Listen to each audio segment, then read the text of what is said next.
She thought the forest was her tomb. For 6 years, Seraphina Cross didn't speak a single word to another living soul. She was the rejected, the Omega cast out, to freeze, to starve, to die unseen in the shadows of the mountains. But destiny doesn't bury its mistakes. It hunts them down. One Tuesday night, the silence broke.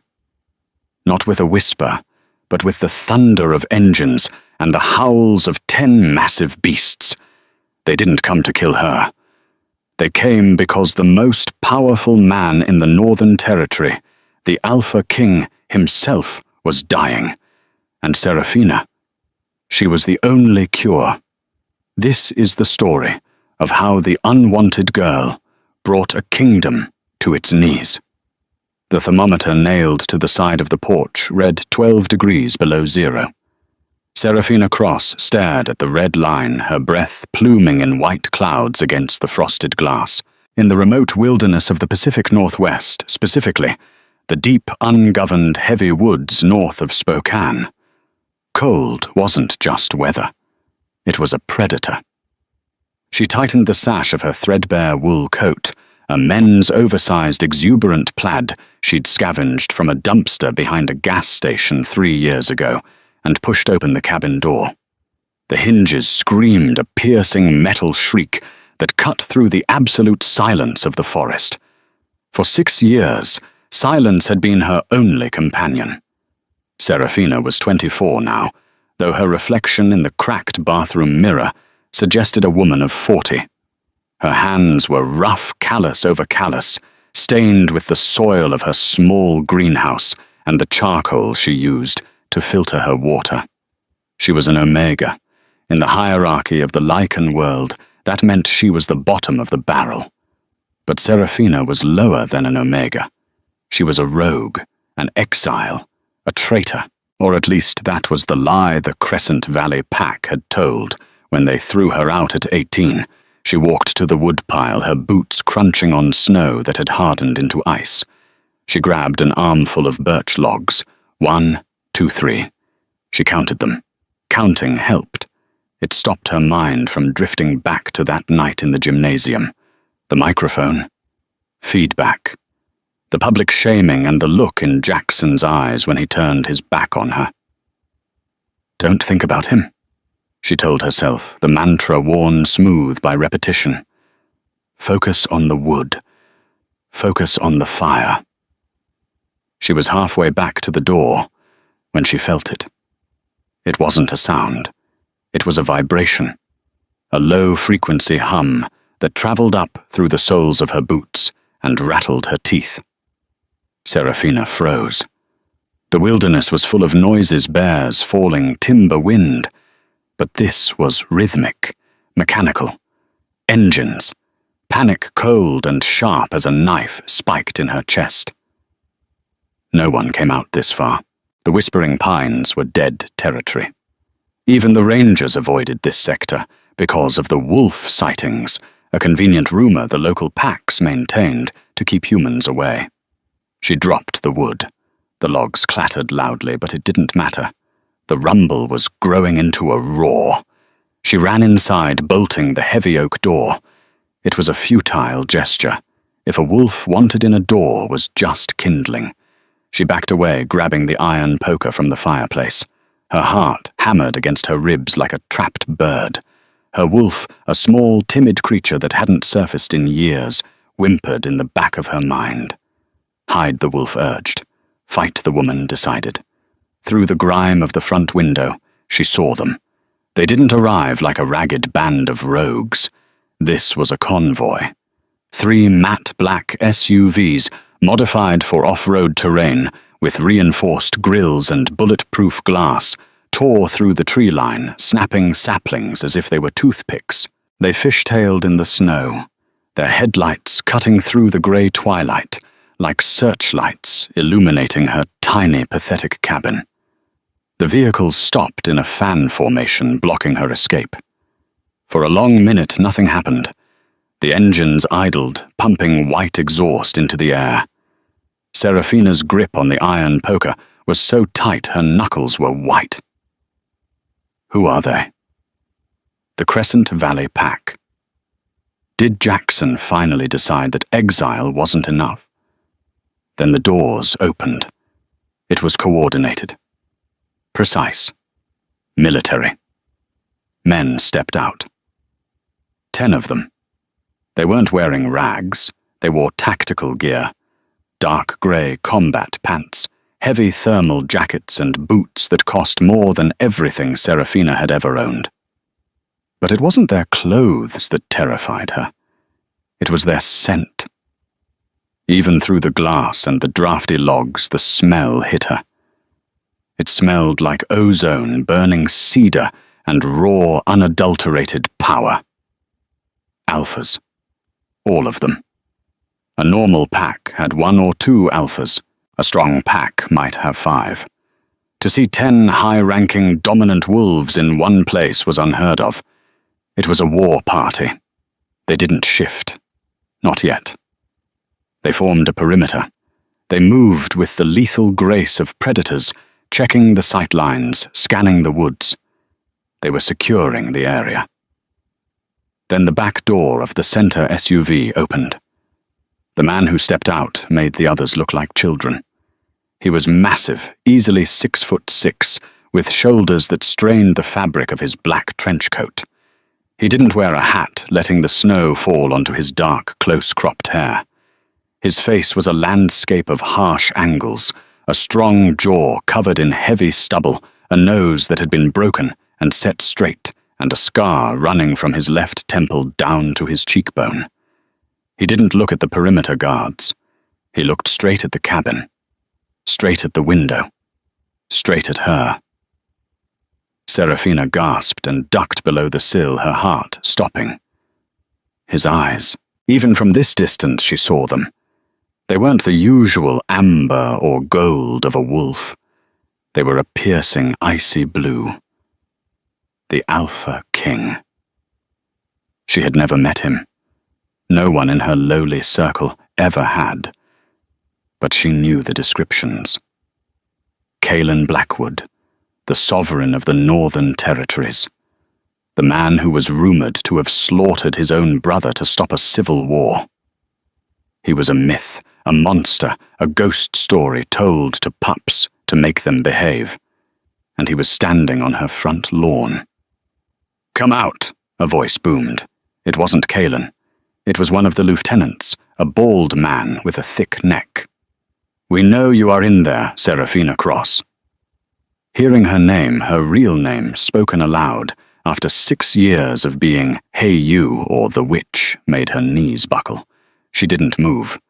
"We are not here to harm you," the lieutenant shouted, though his tone suggested violence was an option on the table. "Open the door, or we will remove it."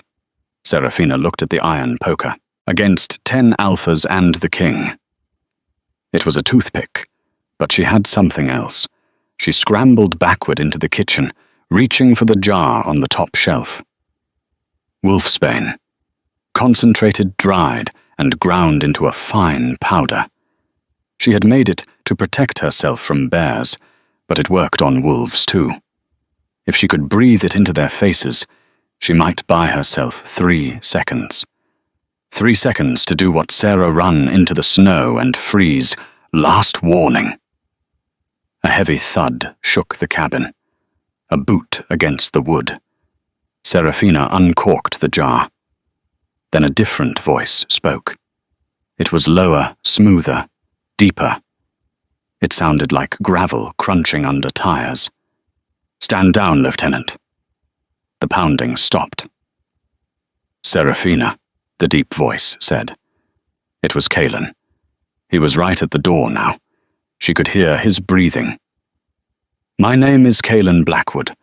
I have traveled 300 miles to find you. I suggest you open this door before my patience, which is famously short, runs out completely." Serafina swallowed the bile in her throat. She walked to the door, the wolfsbane jar hidden in her left hand, the poker in her right. She unlocked the bolt. The door swung inward, bringing a gust of freezing wind and the scent of expensive leather and rain. Serafina didn't step back. She stood her ground, looking up. And up. Calen Blackwood was even bigger up close. He occupied the doorway entirely, blocking out the light, the snow, the world. The energy radiating off him was suffocating. It was an alpha aura so potent it made her omega instincts scream, "Submit, bare your neck, surrender." She bit the inside of her cheek until she tasted copper, using the pain to stay standing. She kept her chin up. Calen stared down at her. His blue eyes swept over her, taking in the oversized men's coat, the fingerless gloves, the matted braid of dark hair, and finally the iron poker in her shaking hand. He didn't laugh. He didn't sneer. His expression was unreadable, like a statue carved from granite. "You're smaller than the file suggested," Calen said. His voice was quiet, terrifyingly controlled. "I haven't eaten properly in 6 years," Seraphina rasped. Her voice sounded foreign to her own ears, scratchy and broken from disuse. "Starvation tends to shrink a person." One of the guards behind Calen growled, stepping forward. "Watch your tone, Omega." Calen held up a hand. The guard froze instantly.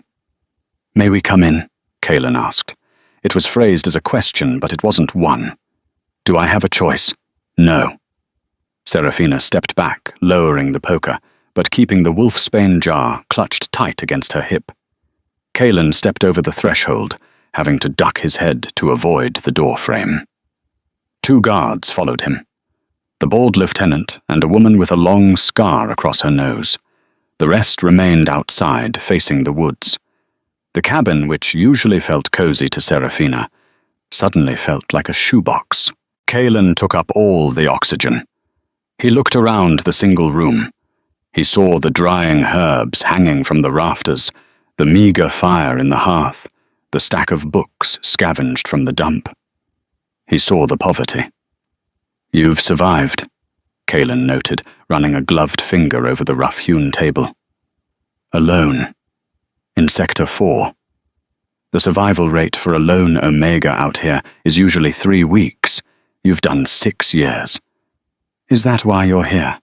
Seraphina asked, her fear slowly hardening into anger. "To give me a performance review? Or did Alpha Jackson send you to finish the job he was too cowardly to do himself?" At the mention of Jackson, the air in the room changed. The temperature seemed to drop 10 degrees. Calen turned slowly. "Jackson Miller is a localized problem. I deal with global issues." He unbuttoned his trench coat, revealing a tailored charcoal suit underneath. He looked like a CEO who had just stepped out of a boardroom, completely out of place in her dirt floor shack. "Then what do you want?" she demanded. Calen pulled a folded piece of paper from his inner pocket. 6 years ago, you were exiled from the Crescent Valley Pack for the poisoning of the Alpha's air. You were accused of mixing nightshade into the ritual cup." "I didn't do it," Seraphina said instantly. The reflex was immediate. "I know," Calen said. Seraphina blinked. The world seemed to tilt on its axis. "What?" "I know you didn't do it," Calen repeated calmly. "Because the poison used wasn't nightshade. It was a synthetic derivative called Vipera. It leaves a specific residue in the bloodstream. And an Omega with a high school education and a gardening hobby wouldn't have access to military-grade toxins." Seraphina felt her knees give way. She grabbed the back of her chair to steady herself. For 6 years, she had screamed her innocence to anyone who would listen, and no one had cared. Now this stranger walked in and casually validated her existence. "If you know I'm innocent," she whispered, "why are you here to reinstate me? I don't want to go back. I'd rather rot here." "I'm not here to reinstate you, Seraphina." Calen took a step closer. The intensity in his eyes was overwhelming. "I'm here because of your blood." The female guard shifted uncomfortably. Alpha, we don't have time for the preamble. The monitor is beeping. Kalen ignored her. He kept his eyes locked on Seraphina. There is a sickness spreading through the royal guard. My guard. It attacks the wolf rots, the connection between man and beast. We call it the Hollow Plague. Seraphina frowned. I'm a herbalist, not a doctor. I can set a bone or treat a fever, but I can't cure a plague. Standard medicine can't, Kalen said. But you are not a standard Omega, are you? He reached out lightning fast and grabbed her left wrist. Seraphina yelped, trying to pull away, but his grip was like a steel trap. He wasn't hurting her, but he was immovable. He turned her hand over, exposing the pale skin of her inner wrist. Let me go. She raised the jar of wolfsbane, ready to throw it in his eyes.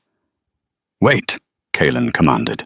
His voice vibrated with distinct alpha authority. Look!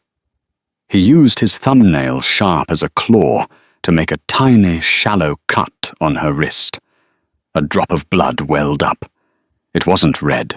It was a deep, shimmering crimson swirled with streaks of metallic silver. Seraphina stared at it. She had never cut herself deep enough to notice, or perhaps in the dim light of the cabin, she'd just never seen it. What is that? The silver strain. Kalen said, his voice dropping to a reverent whisper. The ancients spoke of it. A genetic anomaly. Recessive. Extremely rare. It's not just blood, Seraphina. It's a universal antibody for lycanthropy. He released her wrist. She stumbled back, clutching her hand to her chest. You aren't a rejected Omega because you were weak, Seraphina. Kalen said, his gaze piercing her soul. You were rejected because your biology terrified them. Jackson and his father. They sensed something was different about you. They couldn't control it, so they tried to destroy it. I don't understand, she stammered. What do you want from me? My brother is dying, Kalen said. The mask of the stoic king cracked just for a fraction of a second, revealing a desperate brother underneath. He has the Hollow Plague. He has 3 days left. Your blood is the only thing that can stabilize him. You want to use me as a blood bag? Seraphina hissed, raising the poker again. You think you can just walk in here after I've been hunted and starved and harvest me? No, Kalen said. I am asking you to come with me to the capital. You will be treated as a guest. You will be compensated. You will have protection. And if I say no? The room went silent.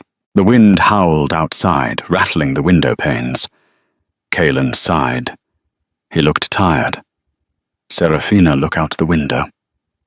She hesitated, then glanced at the glass. Beyond the SUVs at the edge of the tree line, there were eyes. Not wolf eyes. Red eyes. Dozens of them. Glowing in the darkness. Rogues, the female guard said, drawing a silver handgun from her jacket. Ferals. They've been tracking us for 20 miles. But they aren't hunting us, Seraphina. They're hunting you. Kalen buttoned his coat. The secret is out. Someone leaked your file from the Crescent Valley archives. They know about the silver strain. Those things out there, they won't ask for your blood. They will drain you dry and leave your husk in the snow. He extended a hand toward her, a large, scarred, open palm. You can stay here and die tonight, Kalen said grimly.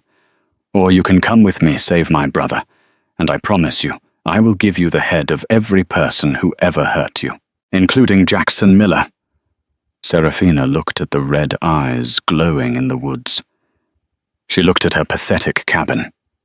Then she looked at the Alpha King. Pack your bag, Kalen said. We leave in 5 minutes. 5 minutes. That was the time Kalen had given her to dismantle 6 years of a life. Seraphina stood in the center of the room, the burlap sack originally used for potatoes hanging limp in her hand. Panic fluttered in her throat like a trapped moth. What do you take when you are walking into the belly of the beast? What matters when survival is no longer about fighting the cold, but fighting politics you don't understand? She bypassed the clothes. They were rags anyway, smelling of wood smoke and damp wool. Instead, she went to the loose floorboard under the bed. She pried it up with trembling fingers, her nails chipped and dirty. Inside lay a small tin box. She opened it. A photograph faded to sepia of a smiling couple holding a baby, her parents before the car accident that had left her an orphan in the Crescent Valley pack. And next to it, a small pouch of seeds, heirloom tomatoes, basil, chamomile. My garden, she thought, a sharp pang of grief hitting her. She had spent years coaxing life out of the frozen soil. It was the only thing she had ever nurtured, the only thing that had ever loved her back. "Time is up," the female guard said from the doorway. Her name, Seraphina had gathered from the whispers, was Lieutenant Vance. She stood with her weapon drawn, her eyes darting between Seraphina and the darkened window. Seraphina shoved the tin into the sack. She grabbed her thickest socks and the jar of wolfsbane. That was it. Her entire existence fit into a bag smaller than a pillowcase. "I'm ready," Seraphina whispered. Kalen was waiting on the porch. The wind had picked up, screaming through the pines, whipping his trench coat around his legs. He looked like a gargoyle, stone still and terrifyingly alert. "Stay close to me," Kalen ordered, not looking at her. "Touching distance. Do not deviate." They stepped off the porch. The snow was knee-deep. Seraphina struggled her worn boots, slipping on the ice beneath the powder. Kalen moved effortlessly, his massive stride breaking the path for her. They were halfway to the armored SUVs when the forest exploded. It didn't start with a howl. It started with a blur of motion. A grey streak shot from the darkness of the tree line, aiming not for the guards, but directly for Seraphina. "Contact!" Vance screamed. The feral rogue was huge, emaciated, and covered in mange. Its eyes were rolling in madness foam dripping from its jaws. It was a suicide run. Seraphina didn't even have time to scream. The beast was mid-air claws, extended toward her face. Then a black wall slammed into her vision. Kalen didn't shift. He didn't have time. He simply stepped in front of her, moving faster than humanly possible. He caught the 1,000-pound wolf in mid-air by the throat. The sound was sickening, a wet, heavy thud of flesh against flesh. Kalen roared a sound that vibrated deep in Seraphina's chest and slammed the rogue into the frozen ground. The earth shook. With a brutal, efficient twist of his hips, Kalen snapped the wolf's neck. Crack! The creature went limp instantly. Seraphina stood frozen, her breath hitched in a silent scream. The violence had been so fast, so casual. Kalen straightened up, adjusting his cuffs. He didn't even look winded. "Move!" Kalen barked, grabbing her arm. This time his grip was bruising. More shadows detached themselves from the woods. 4, 5, 6 of them. They were starving, desperate things, driven mad by the scent of her silver blood. "Suppressing fire," Vance yelled. The other guards opened fire. Not bullets, lycanthropes healed too fast for lead. They fired pressurized darts filled with liquid mercury and sedatives. The silent pft, pft, pft of the silencers mixed with the yelps of the hit wolves. Kalen didn't wait to watch the skirmish. He practically threw Seraphina into the back of the center SUV. He dove in after her, slamming the heavy armored door shut, just as a rogue threw itself against the glass. The wolf slid down the window, leaving a smear of saliva and blood, clawing uselessly at the reinforced polycarbonate. "Go," Kalen said to the driver. "Now." The driver, a stoic man, with a thick beard, gunned the engine. The SUV surged forward, tires spinning for a fraction of a second before the chains bit into the ice. They fishtailed, clipped a pine tree, and then roared down the logging road. Serafina was pressed against the leather seat, clutching her burlap sack to her chest. She was hyperventilating. The air in the car was warm, smelling of cedar air freshener and Kaylin's scent rain ozone and musk. It was overwhelming. She looked out the back window. The guards in the other two SUVs were peeling out behind them, firing flares to confuse the pack. Her cabin, her sanctuary, her prison shrank into the distance. A flare landed on the roof. As they rounded the bend, she saw the sparks catch the dry moss shingles. "It's burning," she whispered, her voice trembling. Kaylin looked back. He didn't offer false comfort. He didn't say, "It's for the best." He simply watched the fire. "You can't go back there, Serafina," he said, his voice low and devoid of the command tone he used with his soldiers. "Not now that they know that life is ash." Serafina turned away from the window, staring at her knees. The adrenaline was fading, leaving her shaking violently. She was trapped in a metal box with the deadliest predator on the continent, speeding toward a future she hadn't chosen. "You killed it," she said, her voice hollow. "With your bare hands." Kaylin looked at his hands. There was a speck of blood on his knuckle. He pulled a handkerchief from his pocket and wiped it away slowly. "I will kill anything that tries to touch you," he said. It wasn't a romantic vow. It was a statement of fact, cold and hard as iron. "You are the only hope for my family. That makes you the most valuable asset in the kingdom." Asset. The word hung in the air, heavy and suffocating. She wasn't a person to him. She was a cure. Serafina closed her eyes and leaned her head against the cool glass, listening to the hum of the tires, eating up the miles, taking her further and further away from the only safety she had ever known. 2 hours passed in silence. The convoy had moved out of the dense, unmapped logging trails and onto the cracked asphalt of the old state highway.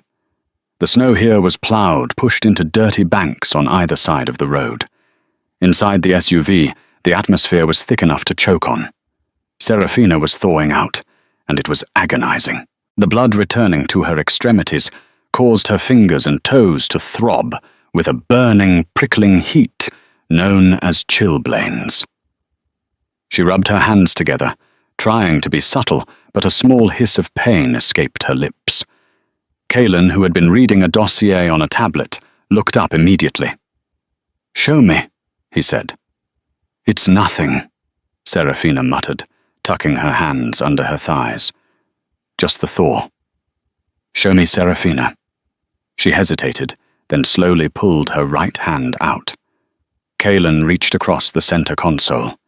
His hand was enormous compared to hers, his fingers long and calloused. He didn't grab her this time. He rested his hand palm up, waiting. She placed her hand in his. Her skin was red raw and cracked. The nails were brittle. Kaylin frowned, his eyebrows drawing together. "You are malnourished. Severely. Groceries are hard to come by when you're hunted if you step into town," she retorted, defensive. "I lived on rabbits and tubers." "And yet," Kaylin murmured, examining the blue veins in her wrist, "your blood is potent enough to drive ferals insane from 3 miles away." He released her hand and tapped the partition glass that separated them from the driver. "Marcus," Kaylin said. "The cooler." The driver nodded and passed a small insulated bag through the partition gap. Kaylin unzipped it. Inside, there were bottles of water, protein bars, and a wrapped deli sandwich. He placed the sandwich on the console between them. It was thick roast beef cheddar lettuce on rye. The smell hit Serafina like a physical blow. Her stomach gave a loud, treacherous growl that seemed to echo in the quiet cabin. She flushed crimson, turning her face to the window. "Eat," Kaelin said. "I'm not a beggar." She whispered her pride, the only thing she had left. "No, you are a guest," Kaelin corrected. He unwrapped the paper, exposing the food. "And if you pass out from hypoglycemia, you are useless to me. Eat the sandwich, Seraphina. That is an order." It was the order that made her do it. If she framed it as obedience, she could keep her dignity. She picked up the sandwich. Her hands shook so bad, she almost dropped it. She took a bite. The flavor exploded on her tongue, salt-fat bread. It was so intense it made her eyes water. She wanted to wolf it down to shove the whole thing in her mouth, but she forced herself to chew slowly. If she ate too fast, she'd throw up. Kaelin watched her. He didn't look away. It was unnerving. He watched the way her throat worked, the way she wiped a crumb from her lip. "Why didn't you run south?" he asked suddenly. Seraphina swallowed a mouthful of beef. "What? When Jackson exiled you," Kaelin said, leaning back into the leather. "Most rogues run south toward the cities, or they cross the border into Canada. Why did you stay in the Whispering Pines? It's the harshest territory in the state." Seraphina looked down at the half-eaten sandwich. "Because it was the last place my parents were happy." Kaelin went still.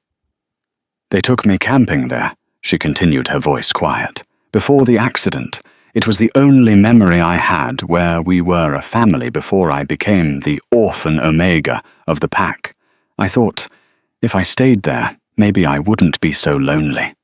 She laughed bitterly. "Turns out cold is just cold. It doesn't care about memories." Kaelin turned his head, looking out at the passing dark pine trees. His reflection in the glass looked haunted. "My brother," Kaelin said, breaking his own rule of silence. "Damon. He is the opposite of me. I am the sword. He is the shield. He runs the diplomatic corps. He built the alliances that keep the northern territories from war." He looked back at her. "He was poisoned at a peace summit 3 weeks ago, the Hollow Plague. It's a biological weapon developed by the Southern insurgency. It eats the wolf spirit. First you lose your shifting ability, then you lose your senses. Finally, the disconnect between the human soul and the wolf soul kills the host." Seraphina shuddered. To lose your wolf was a fate worse than death for a lichen. Even as a rogue, she could feel her small inner wolf curled up in her mind. To have that ripped away. "And you think I can fix it? The silver strain." Kaelin explained, his voice dropping to a lecture tone. "Acts as a bridge. Your blood contains a high concentration of argentum-bonded stem cells. It can repair the metaphysical bond between man and wolf. You are a living suture kit." "So you'll drain me," she said, the fear returning. "A transfusion," Kaelin corrected. "A pint, maybe 2. You will be weak, but you will live." "And after?" Seraphina asked. "After Damon is cured." "What happens to the asset?" Kaelin looked at her. For the first time, the icy blue of his eyes seemed to thaw, revealing a complexity she hadn't expected. "You are a target now, Seraphina. The leak is public. Every rogue, every sick alpha, every scientist with a god complex knows you exist. You can never go back to the woods." "So I'm a prisoner," she concluded. "You are under my protection," Kaelin said firmly. "In my keep. No one touches you without my permission. You will have a warm bed, hot food, and safety." "A bird in a gilded cage is still in a cage, King Kaelin." Kaelin's jaw tightened. He didn't like being challenged. "Better a cage than a grave." The car began to slow down. Seraphina looked out the window. They were approaching a massive steel gate. Floodlights cut through the night. Armed guards, dozens of them, patrolled the perimeter. The walls were 20 feet high, topped with razor wire. Beyond the gates, she could see the lights of a sprawling estate. It wasn't just a house. It was a fortress. The Blackwood stronghold. "We are here," Kaelin said. The gates groaned open. The SUV rolled through. As they crossed the threshold, Seraphina felt a strange sensation wash over her. It was like walking through a static field. Her skin tingled. "The pack wards," Kaelin noted, seeing her reaction. "They recognize you as a guest. If you were an enemy, you would be on your knees in pain right now." The car stopped in front of the main entrance, a grand double staircase leading to mahogany doors that looked big enough to admit a giant. The driver opened the door. The cold air rushed in, but it was different here. It smelled of manicured lawns and stone, not wild pine and rot. Kaelin stepped out and offered his hand to help her down. Seraphina looked at his hand, the hand that had snapped a neck 2 hours ago, the hand that had offered her a sandwich. She took it. As she stepped onto the gravel, the front doors flew open. A woman came running out. She was beautiful with flowing blonde hair and an expensive silk dress, but her face was twisted in grief. She smelled of distress and antiseptic. "Kaelin," she cried, rushing down the stairs. "You're back. Thank the moon." "Eleanor." Kaelin greeted her, his voice softening. "How is he?" "He's crashing," the woman sobbed, grabbing Kaelin's lapels. "His heart rate is erratic. The doctor says he won't make it through the night." She looked past Kaelin, her tear-filled eyes locking onto Seraphina. Her gaze turned sharp, assessing and desperate. "Is this her?" Elena asked, pointing a manicured finger. "Is this the stray?" Kaelin stepped between them, shielding Seraphina again. "This is Seraphina Cross," Kaelin announced, his voice booming across the courtyard so every guard and servant could hear. "And she is the savior of this house. Treat her with the reverence she is due." He turned to Seraphina. The urgency was back in his eyes. The slow pace of the car ride was gone. "Can you run?" he asked. Seraphina nodded, clutching her burlap sack. "Yes." "Then run," Kaelin said. "We have a life to save." The interior of the Blackwood stronghold was not a home. It was a museum of power. As Seraphina ran alongside Kaelin, her worn-out boots squeaking on the polished marble floors, she felt the crushing weight of 6 years of isolation. She was accustomed to the silence of snow and the rough texture of pine bark. Here everything was loud in its opulence. The crystal chandeliers vibrated with light that hurt her sensitive eyes. The air didn't smell of wind. It smelled of lemon polish, beeswax, and the underlying metallic tang of anxiety. Servants pressed themselves against the silk wallpapered walls as Kaelin stormed past, their heads bowed low. They didn't dare look at the Alpha King, but Seraphina felt their eyes burning into her. The rogue, the stray, the filth. She clutched her burlap sack tighter, the rough fabric scratching her wrist. She was a stain on this pristine canvas-trailing mud, and the scent of wild fear into the heart of the kingdom. "Medical wing!" Kaelin barked, not breaking stride. He didn't look back to see if she was keeping up. He knew she was. The fear of the red-eye rogues outside was a potent motivator. They burst through a set of double doors at the end of a long gallery. The transition was jarring. The mahogany and velvet vanished, replaced by blinding white tiles, stainless steel, and the rhythmic, terrifying beep, beep, beep of life support machines. It was a full trauma unit built right into the house. In the center of the room, surrounded by a phalanx of nurses and machines, lay the man who must have been Damon. If Kaelin was a mountain, dark, jagged, and imposing, Damon was the river that had run dry. He was pale, his skin the color of old parchment. His body, covered by a thin thermal sheet, looked wasted. But the most horrifying detail was the veins. They stood out against his skin in stark relief, not blue, but black. They pulsed slowly like ink spreading through water. "Status," Kalen demanded, his voice cracking with a rare desperation. A man in a white coat turned around. He was older, with silver hair and wire-rimmed glasses, Dr. Bennett, the royal physician. He looked exhausted. "He's in septic shock, Alpha," Bennett said, stripping off a pair of bloody latex gloves. "The hollow plague has breached the blood-brain barrier. His wolf is effectively comatose. The human side is following. We have maybe an hour." The blonde woman, Lady Sophia Serafina, corrected her mental map. This was likely Kalen's sister or sister-in-law, was already at the bedside, weeping silently into a handkerchief. "We have the donor," Kalen announced, stepping aside to reveal Serafina. The room went silent. The nurses stopped moving. Dr. Bennett peered over his glasses, his lip curling in distaste. "That?" Bennett asked, pointing a scalpel at her. "That is your solution, a malnourished stray from the wilderness zones. She looks like she carries more diseases than antibodies, Kalen." Serafina shrank back, her shoulder hitting the doorframe.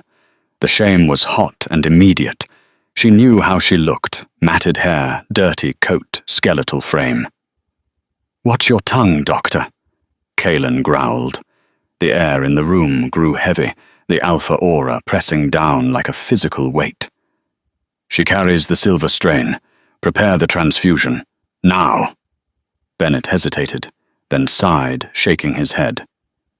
"It's a fool's hope, but we are out of options. Get her in the chair." Two burly male nurses moved toward Serafina. They didn't approach her like a patient. They approached her like a dangerous animal. One reached for her arm, his grip rough.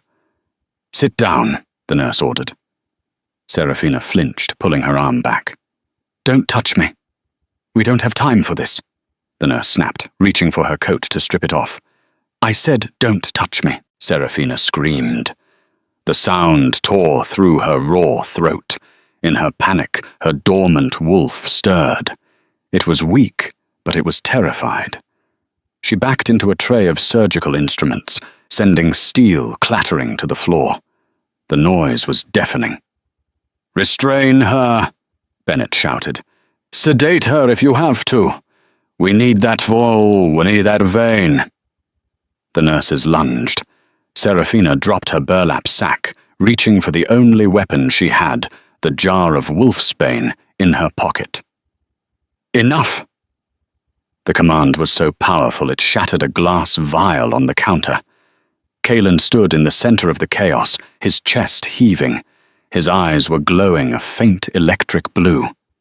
"She is not a prisoner," Kalen said, his voice dropping to a lethal whisper. "She is the donor. Everyone step back." The nurses retreated, hands raised. Kalen walked slowly toward Serafina.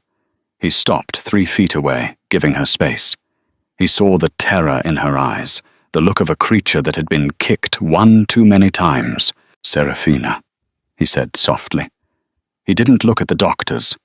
He looked only at her. "No one will strap you down. No one will drug you. But my brother is dying. Please." He stripped off his own suit jacket, a garment worth more than her entire life's earnings, and tossed it onto a chair. Then he rolled up his white dress shirt sleeves, exposing powerful forearms. "I will sit with you," Kalen offered. "I will not leave your side. If anyone hurts you, I will remove their hands. You have the word of the king." Serafina looked at the dying man on the bed. She looked at the arrogant doctor who wanted to drug her. Then she looked at Kalen. For the first time in 6 years, someone was asking her permission instead of taking what they wanted. Slowly, she unbuttoned her plaid coat. It fell to the floor, revealing the oversized stained t-shirt underneath, and her thin, shivering arms. "I don't need a restraint," she whispered, her voice trembling but clear. Just a chair. The procedure was brutal in its simplicity. There was no time, someone starting for anesthesia, no time for comfort. They needed a direct line. Dr. Bennett inserted a large bore needle into the crook of Serafina's left arm. She hissed through her teeth as the steel pierced her skin. But she didn't pull away. She fixed her eyes on a water stain on the ceiling, counting the tiles. 1, 2, 3. Flow is established, Bennett announced, his tone shifting from skepticism to awe. Through the clear plastic tubing, the blood began to run. It wasn't the dark, rusty red of normal venous blood. It was bright iridescent, shimmering with streaks of liquid mercury. It seemed to glow under the fluorescent lights. A collective gasp went through the room. Even Lady Sophia stopped crying to stare. It was the stuff of legends, the silver strain, the biology of the ancients. Kaelan kept his promise. He pulled a stool right next to her chair. He didn't hold her hand. That would have been too intimate, too presumptuous. But he sat close enough that his knee brushed hers. His presence was a furnace radiating heat into her shivering side. "You're doing well," Kaelan murmured. "I'm dizzy," Serafina slurred. The room was starting to tilt. She hadn't eaten enough to spare this much fluid. The half sandwich from the car was a drop in the bucket of her starvation. "Increase the saline drip on her other arm," Kaelan ordered the nurse. "And get some glucose, fast." As her blood flowed into the machine and then into Damon's arm, the reaction was almost instantaneous. The black veins on Damon's neck began to recede. The grey pallor of his skin flushed with a faint hint of pink. The heart monitor, which had been beeping a chaotic, irregular rhythm, began to smooth out. Beep, beep, beep. "It's working," Sophia whispered, pressing her hands to her mouth. "Moon above, it's actually working." Dance hall. But as life returned to Damon, it was draining rapidly from Serafina. The cold that lived in her bones began to expand. Her vision tunneled. The white tiles turned grey. The sounds of the room, the beeping, the whispers sounded like they were coming from underwater. She felt a sudden violent pull in her chest. Not physical pain, but a spiritual yank. The bridge. Kaelan had called her blood a bridge. As her cells entered Damon's system, the connection snapped open. For a split second, Serafina wasn't in the chair. She was in the dark. She was drowning in a thick black tar, the hollow plague. She felt Damon's terror. She felt his resignation. And underneath that, she felt a profound, aching love for his brother. "Kaelan, I'm sorry. I couldn't stop them." The thought wasn't hers. It was Damon's. "Serafina." Kaelan's voice shattered the vision. She snapped back to reality. Her head had lolled back against the chair. She was sliding down. "Stop the transfer," Kaelan roared, standing up and catching her before she hit the floor. "We need another 100 milliliters to be sure," Bennett argued, watching the monitors greedily. "If we stop now, the virus could rebound." "Look at her," Kaelan snarled. "She's going into shock. Disconnect her now, Bennett, or you will be the next patient in this bed." The needle was ripped from her arm. A piece of gauze was slapped over the puncture wound. Serafina lay limp in Kaelan's arms. She felt weightless. She looked up at him. The harsh angles of his face were blurred. He looked terrified. Not angry. Terrified. "Did I?" She whispered, her tongue feeling like lead. "Did I save him?" Kaelan looked over his shoulder at the monitor. Damon's vitals were stable. Strong, even. "Yes," Kaelan said, looking back down at her. His blue eyes were intense, burning with a mix of gratitude and something darker, more possessive. "You saved him." "Good," she breathed. "Now, can I go home?" "You are home," Kaelin said. That was the last thing she heard before the darkness took her completely. When Seraphina woke, she thought she had died. She was floating on a cloud. It was soft, warm, and smelled of lavender. She moved her hand, expecting to feel the rough wool of her blanket or the cold floor of the cabin. Instead, her fingers brushed against silk. Smooth, cool, expensive silk. She opened her eyes. She was in a room larger than her entire cabin. The ceiling was high-painted with a fresco of the night sky. Heavy velvet curtains were drawn, blocking out the light, but a fire crackled merrily in a marble fireplace. She tried to sit up, but her body protested. Her muscles felt like water. Her left arm was bandaged heavily. "Easy." The voice came from the corner. Seraphina froze. She turned her head. Kaelin was sitting in a wingback chair by the fire. He had changed out of his suit. He was wearing dark lounge pants and a fitted black t-shirt that clung to his chest. He held a glass of amber liquid in his hand. Whiskey, probably. "How long?" she croaked. 2 days, Kaelin replied. He stood up and walked toward the bed. He moved with that predatory grace that made her skin prickle. "You slept through the storm." 2 days. Seraphina pushed herself up on her elbows, panic rising. "My garden, the fire, my cabin."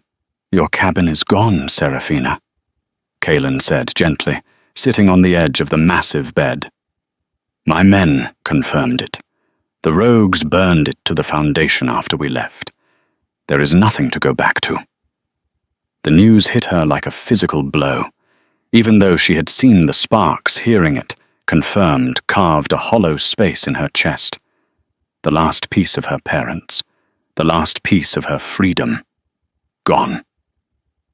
"So I'm a prisoner," she said, her eyes welling up with hot, angry tears.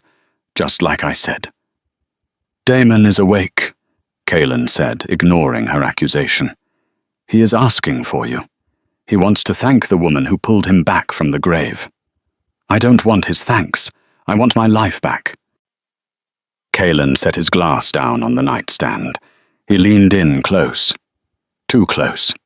She could smell the soap on his skin and the underlying scent of pure alpha power. "You have a new life now," Kaelin said. His voice was low, intimate, and terrifyingly serious. "The Council knows what you did. The news has spread to the southern territories. You are the only known cure for the plague." He reached out and tucked a loose strand of dark hair behind her ear. His touch was electric. "If you step outside these walls, you will be kidnapped, drained, and bred for your blood in a lab," Kaelin said. "Here you are a guest. You are a savior. And—" He paused, his eyes searching hers. "And what?" she whispered. "And," Kaelin finished, "you are the first thing that has made me feel fear in a decade. When you collapsed, I felt it." Seraphina frowned. "Felt what?" "The bond," Kaelin said. The air in the room vanished. "No." Seraphina shook her head, shrinking back against the pillows. "No, that's impossible. I am a rejected Omega. I don't have a mate. Jackson broke that when he exiled me." "Jackson was a boy," Kaelin said with a sneer. "And he was blind." Kaelin stood up, towering over her. "Rest, Seraphina. You'll need your strength. Tonight is the Blood Moon banquet, and as the savior of the king's brother, you are expected to attend." "I don't have anything to wear," she stammered, clutching the silk sheet to her chin. Kaelin walked to the door. He paused, his hand on the brass handle. He looked back, a faint, dangerous smirk playing on his lips. "I've taken care of that. Welcome to the pack, little wolf." He closed the door, leaving her alone in the silence of her gilded cage. The dress lay on the bed, like a pool of spilled wine. It was deep crimson velvet off the shoulder, with a slit that ran dangerously high up the thigh. It wasn't the dress of an Omega. It was a declaration of war. Serafina stared at herself in the full-length mirror. The makeup artists had hidden the dark circles under her eyes, and the stylists had tamed her hair into cascading waves of obsidian. For the first time in 6 years, she didn't see a victim. She saw the woman who had survived the cold. She opened the door. 2 guards, different ones this time, wearing the royal crest bowed low. "The king awaits, my lady," one said. They escorted her to the grand hall. The heavy oak doors groaned open, unleashing a wave of music and chatter. As Serafina stepped onto the balcony, overlooking the ballroom, the noise died instantly. 300 heads turned. Alphas, Betas, dignitaries from across the territories. They stared up at her. The whispers began. The silver blood. The ghost of whispering pines. Kaelin stood at the bottom of the staircase. He was in full ceremonial dress uniform, black with silver braiding looking every inch the lethal monarch. But his eyes were fixed solely on her. Serafina began to descend. Her legs shook, but her face was a mask of ice. Halfway down, a figure broke from the crowd. "Serafina." The voice was familiar. It scraped against her memories like a rusty nail. She froze. Standing at the foot of the stairs, looking pale and disbelieved, was Jackson Miller. He looked older, softer. His alpha arrogance dampened by the shock of seeing the girl he had thrown into the snow now descending like a queen.